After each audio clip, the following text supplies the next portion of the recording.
오직 공의롭게 행하는 자, 정직히 말하는 자, 토색한 재물을 가증히 여기는 자, 손을 흔들어 뇌물을 받지 아니하는 자, 귀를 막아 피 흘리려는 꾀를 듣지 아니하는 자, 눈을 감아 악을 보지 아니하는 자, 그는 높은 곳에 거하리니 견고한 바위가 그의 요새가 되며 그의 양식은 공급되고 그의 물은 끊어지지 아니하리라. 아멘. 네, 오늘 그 앞에 하나님을 경외하는 것이 너의 보배니라 이렇게 말씀하셨죠. 그 하나님을 경외하는 사람들의 그 특징이 있어요. 네, 하나님을 경외하는 사람들의 특징은 겸손과 신실함입니다. 참 하나님을 경외하는 사람들은 겸손한 모습을 갖고 있습니다. 오늘 여기 하나님을 경외하는 사람의 특징을 공의로움, 정직 뭐 이런 것들로 예를 들고 있어요. 여러 가지 예를 들고 있는데 이 하나님을 경외하는 것이 우리의 보배인데 하나님을 경외하는 사람들은 이런 모습을 가지고 있다. 이제 그렇게 얘기를 하는 것입니다. 여러분 우리 느부갓네살 왕의 이야기를 알고 계시죠? 느부갓네살 왕이 바벨로니아의 그 성벽을 거닐 때 바벨론 성벽은 이 두 겹으로 되어 있는 어마어마한 성이었습니다. 지금도 세계 7대 불가사리라고 하는 그 공중 정원이 지금도 남아 있어요. 예. 그럴 만큼 그 어마어마한 그 제국을 건설하고 그 성을 건설했었습니다. 지금도 어떻게 그게 전해진지 지금도 몰라요. 네. 근데 느부갓네살 왕이 성벽을 거니면서 뭐라고 이제 생각했냐면 보라, 내가 얼마나 위대한 사람인가. 네. 이렇게 큰 성을 짓고 이 전 세계를 그 근동을 전부 다 통폐합시켜가지고 행정 조직을 너무 잘 만들어놨어요.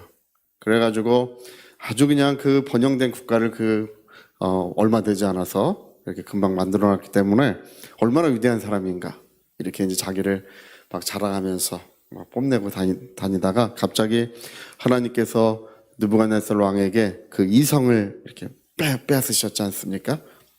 그 이성을 빼앗고 짐승의 마음을 대신 넣어주니까 갑자기 왕이 미쳐가지고 들로 뛰어나가서 이제 이슬을 맞으면서 풀 같은 거 뜯어먹으면서 발톱, 손톱, 머리카락이 그대로 자란 채로 짐승처럼 이제 7년을 살게 됩니다. 그리고 7년이 지난 다음에 어느 날 그 하늘에 별을 이렇게 문득 바라보다가 자기 이성이 비로소 돌아옵니다. 그 이성이 돌아올 때 지극히 높으신 하나님이 계시다는 것, 모든 나라를 다스리는 영원한 왕이 계시다는 것을 그가 거기서 이제 깨닫게 됩니다. 그래서 그 간증을 쓴 것이 다니엘서에 기록이 되어 있어요. 느부갓네살 왕의 간증서가 있습니다. 그러면 어떻습니까? 우리 하나님이 계시다는 것. 하나님께서 모든 나라를 다스리시고 우리 생사화복을 주관하고 계신다는 것. 또 우리의 그 바울도 그렇게 이야기했지만 우리의 호흡도 하나님이 주장하고 계시는 것입니다. 하나님이 계셔서 우리 모두가 지금 숨을 쉬고 있는 것입니다. 그래서 하나님을 경외하는 자의 특징, 우리 느부갓네살 왕도 잘 이야기했지만 하나님 앞에 겸손함을 얻고 그리고 변하지 않는 그 신실한 마음을 하나님께 얻게 됩니다. 제가 중학교 때 저희가 다니던 교회에 그 세탁소 아저씨를 제가 늘 기억을 합니다. 그분은 그 모습이 언제나 한결같아요. 저는 그분이 예수 믿는 사람인 줄 몰랐어요. 크리스마스가 되면 그 반짝이 몇 개 이렇게 세탁소에 이렇게 해놓고 반짝반짝 해놓고 근데 그분의 모습을 보면 언제나 그 겸손한 모습, 언제나 그 신실한 모습이 그냥 그때 제가 예수 믿지 않는 사람인데도 제가 보면 그렇게 보여요.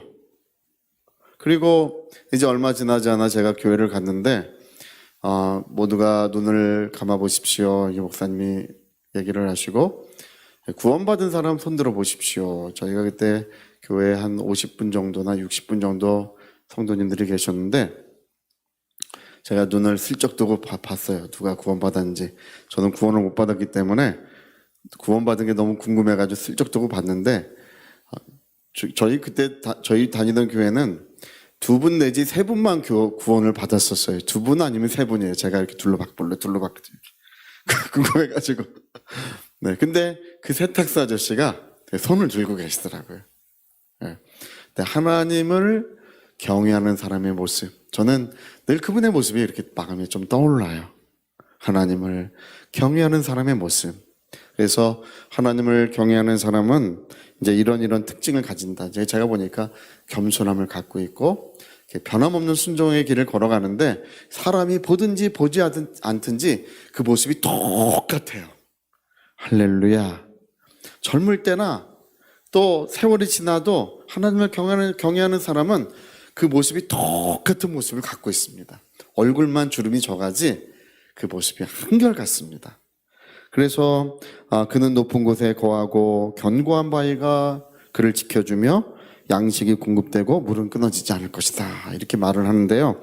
왜 그런지가 22절에 기록이 되어 있어요. 22절. 우리 22절 한 번 더 읽어봅시다. 네, 자, 우리 같이 한번 읽어보겠습니다. 대저 여호와는 우리의 재판장이시오. 여호와는 우리에게 율법을 세우시니요. 여호와는 우리의 왕이시니 그가 우리를 구원하실 것임이라. 왜 그러냐 하면 여러분 재판장, 왕, 율법을 세우시니 이게 다 똑같은 말이에요. 옛날에는 왕이 제일 중요한 기능이 재판하는 것이 제일 중요했습니다. 그래서 성경에 읽어보면 사사기라고 있죠. 이게 재판관기예요. 솔로몬이 하나님 앞에 하나님의 일을 잘할 수 있도록 지혜를 주옵소서라고 기도했던 것도 재판을 잘하게 해달라고 기도했던 것입니다. 그래서 왕의 첫 번째 기능이 재판이었어요. 솔로몬이 지혜 받은 다음에 판결을 하죠. 누구의 자식인지. 한 아이는 죽었고 한 아이만 살아있는데 둘 다 자기 자식이라고 이렇게 우기는 거 잘라서 반을 나눠서 줘라. 뭐 이렇게 판결을 하지 않습니까? 그게 이제 왕의 왕, 재판장, 율법을 세우신 이가 하나님이시라는 것입니다.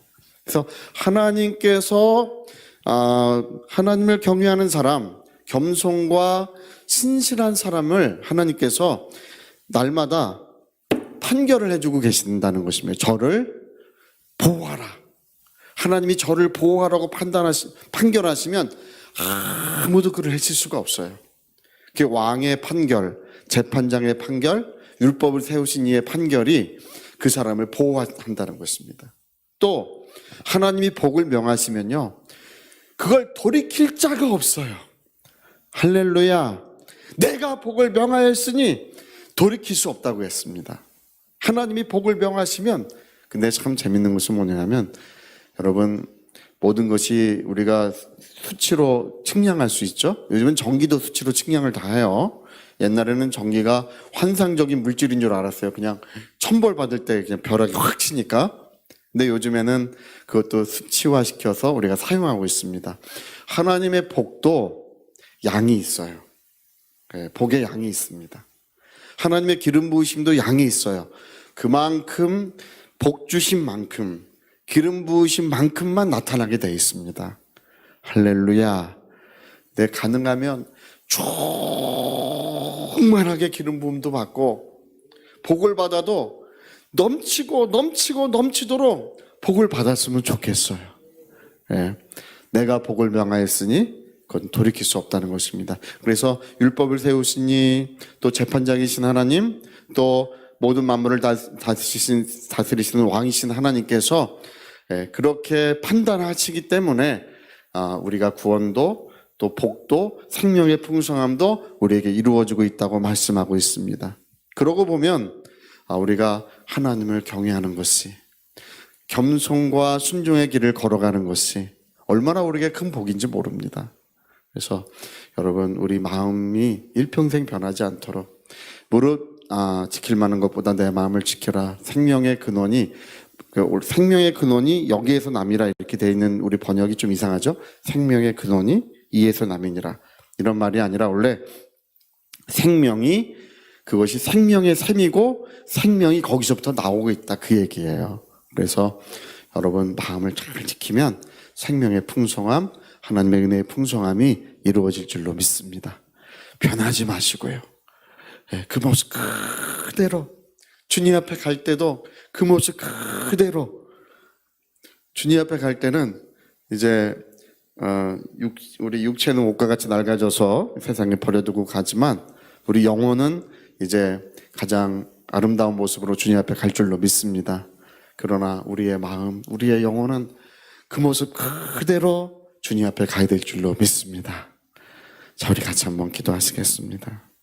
한번 기도하실 때 하나님을 경외하는 것이 가장 보배로운 것이다. 세상 사람들이 알지 못하는 보화를 우리가 가지고 있는 것이 하나님을 경외하는 것인데, 그런 사람들은 이런 특징을 갖고 있고 재판장이신 하나님, 왕이신 하나님께서 그를 지켜주시고 모든 것들을 복을 명하여 주신다고 말씀하고 있습니다. 우리 위하여 통성으로 기도하시겠습니다.